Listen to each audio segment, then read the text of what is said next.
Hai. Sekarang ini saya sedang ada di Camp Hulu Chai di Bogor, Cibeduk. Akan memberikan training komunikasi sekaligus memberikan motivasi. Dan di sini kita mendapatkan suasana yang berbeda karena selain dapat villa sendiri, juga bisa menikmati udara di Bogor yang segar ya. Agak sedikit hujan rintik-rintik, tapi yang paling dirasakan adalah mendapatkan refreshing karena ngelihat gunung.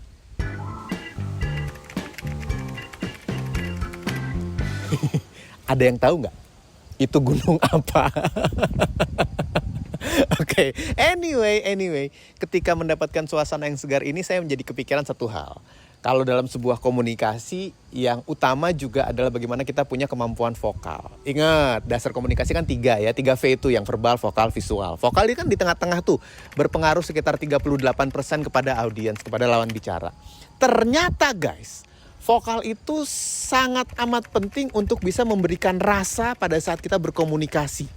Ini saya belajar nih, waktu pertama kali belajar siaran radio, sekitar tahun... Nggak usah disebut tahunnya, lama lah pokoknya. Ternyata kalau bicara mengenai vokal di radio, salah satu hal yang harus kita perhatikan adalah bagaimana bicara sesuai dengan ketukan, ada pace-nya. Makanya penyiar radio kalau ngomong itu di atas lagu, di antara lagu, itu nggak balap-balapan, tapi bisa rapih. Karena ketukannya harus tepat. Yang paling umum adalah 4/4. 4/4 itu ketukan itu adalah kayak tu, wa, ga, pat, tu, wa, ga, pat. Nah, kita bahas nih bagaimana caranya memiliki kemampuan vokal yang maksimal supaya komunikasinya bisa impactful dan powerful. Kalau bicara mengenai ketukan saat bicara menjadi public speaker, 4/4 tuh ya, tu, wa, ga, pat. Itu membuat kita merasa lebih nyaman dan bicaranya gak keburu-buru. Karena ada orang yang kalau ngomongnya kecepetan. Kamu gitu gak? Kalau ngomong tuh kecepetan? Ya gak apa-apa, orang pinter ngomongnya cepet karena otaknya balapan sama mulutnya. Jadi bagaimana kita mengendalikan itu supaya hasil bisa maksimal. 4/4 ketukannya. Jadi kalau ngomong nih kayak gini nih. Halo, apa kabar? Semoga baik-baik saja semuanya. Izinkan saya Hilbram Dunar berbagi motivasi dan juga teknik komunikasi untuk kamu semua. Itu 4/4 tuh ketukannya. Ditaruh di lagu mana aja bisa pas. Ngomong begitu juga nyaman bagi orang yang mendengarkan. Itu bicara mengenai ketukan yang pertama. Yang kedua, ada sebuah teknik diafragma. Wah, udah lama nih saya nggak bahas ini nih. Ini adalah sebuah teknik yang akan membuat suara kita menjadi lebih bulat. Bukan berat ya, bulat. Kalau berat itu kayak gini, dipaksa-paksain, itu berat. Tapi bulat. Bulat itu bisa membuat kita menjadi lebih nyaman bicaranya. Dan orang yang mendengarkan juga lebih nyaman karena lebih berkarisma. Ini kalau saya ngomong normal menggunakan diafragma begini. Kalau nggak pakai diafragma suaranya jadi begini. Kalau diberat-beratin suaranya jadi begini. Beda-beda kan? Ya semua dipakai tergantung dengan rasa yang kita berikan. Tapi normalnya adalah gunakan diafragma. Diafragma guys adalah sebuah otot yang ada di atas perut, di bawah dada, di sini. Dia bentuknya otot sehingga bisa memompa udara. Kalau bicaranya pakai diafragma yang ada di sini, suara kita akan lebih bulat. Bukan pakai pita suara yang membuat suara kita melengking begini. Nggak apa-apa kalau pakai melengking begini, sekali-sekali. Karena kalau kelamaan bisa habis suaranya, capean ngomongnya. Dan suaranya kayaknya kurang membuat kita berkarisma. Karena begini tinggi banget ngomongnya.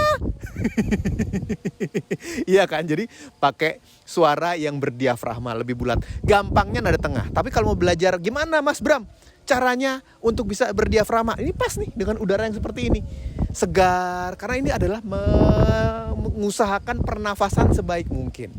Tarik nafas dalam-dalam, tapi simpannya bukan di dada, simpannya di perut ya. Jadi perutnya mengembang, mengembul. Nih.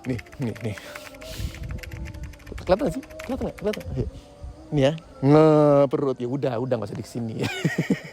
Setelah disimpan di perut gini, lalu habiskan. Keluarkan bicaranya sampai perutnya kempes. Jadi yang bergerak bukan pundaknya saat bernafas, tapi yang bergerak adalah perutnya saat kita memompa udara keluar yang membuat suara kita menjadi lebih bulat, bukan menjadi lebih berat. Dengan teknik pernafasan ini kita juga menjadi lebih nyaman dan membuat kita menjadi lebih rileks. Karena kan salah satu cara untuk menenangkan diri adalah dengan pernafasan kan. Supaya amigdala di otak itu juga merasa menjadi lebih nyaman, lebih tenang, lebih tercukupi oksigennya sehingga kita menjadi lebih tenang. Apalagi dengan udara yang sesegar begini, pas untuk melatih pernafasan. Itu penting. Yang berikutnya adalah ketika bicara, bagaimana bicaranya terdengar dengan jelas. Dalam teknik CLAPS, Clear, Loud, and Powerful Speaking, loudnya itu adalah kalau ngomong jangan pelan-pelan. Ya memang kadang-kadang kita lebih enak kalau ngomong pelan gini, apalagi ada tambahan mic nih. Kalau ngomong pelan begini gak perlu pakai tenaga dong, ya cukup ngomong begini aja jelas. Tapi audiens tuh merasa gak dapet impactnya, semangatnya gak ada, passionnya gak ada karena ngomongnya pelan-pelan gini. Harusnya ngomongnya bertenaga, walaupun pakai mic tapi tetap ngomongnya bertenaga. Mic-nya agak dijauhin dikit, tapi ngomongnya tetap powerful. Supaya apa? Semangatnya nyampe ke audiens, ya motivasinya nyampe ke audiens. Mereka merasa menjadi bagian dari pembahasan dan percakapan ini. Itu yang membuat seorang pembicara menjadi lebih berkarisma, menjadi lebih impactful karena ngomongnya bertenaga. Tenaganya gimana Mas Bram? Tenaganya adalah bicara yang lantang. Seperti kita sedang menyampaikan sesuatu yang kita senang. Ketika lantang dan senang, maka ketika bicara kita akan terlihat sebagai pemenang. Itu kuncinya. Jadi bertenaga, power ya, bukan teriak. Teriak nih begini. Kalau teriak itu pasti pakai tenaga, tapi kalau bicara bertenaga tidak harus berteriak. Ngomong pelan pun begini tetap pakai tenaga yang membuat suara kita menjadi nyaman didengar oleh audiens kita. Nah, ketika kita sudah bicara dengan bertenaga ya, lalu menggunakan diafragma suaranya lebih bulat, ditambah lagi ketukannya pas 4/4 yang membuat orang nyaman untuk mendengarkan, tidak terburu-buru, tidak terlalu lambat.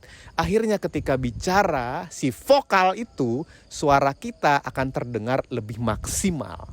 Apalagi ditambah dengan smiling face dan juga smiling voice yang membuat kita menjadi lebih bisa dimengerti oleh audiens kita. Itu yang membuat kita siap dan menjadi pembicara yang berkarisma. Nah, karisma ini harus diapain? Wah, akan saya bahas lebih banyak mengenai karisma, mengenai motivasi, mengenai semangat diri di tahun depan. Sampai ketemu di tahun 2022 dengan sesuatu yang baru yang mudah-mudahan membuat kita semakin termotivasi untuk memiliki hidup yang lebih berarti. Saya Hilbram Dunar, Communication Coach. Seger-segeran dulu. Yuk, seger-segeran.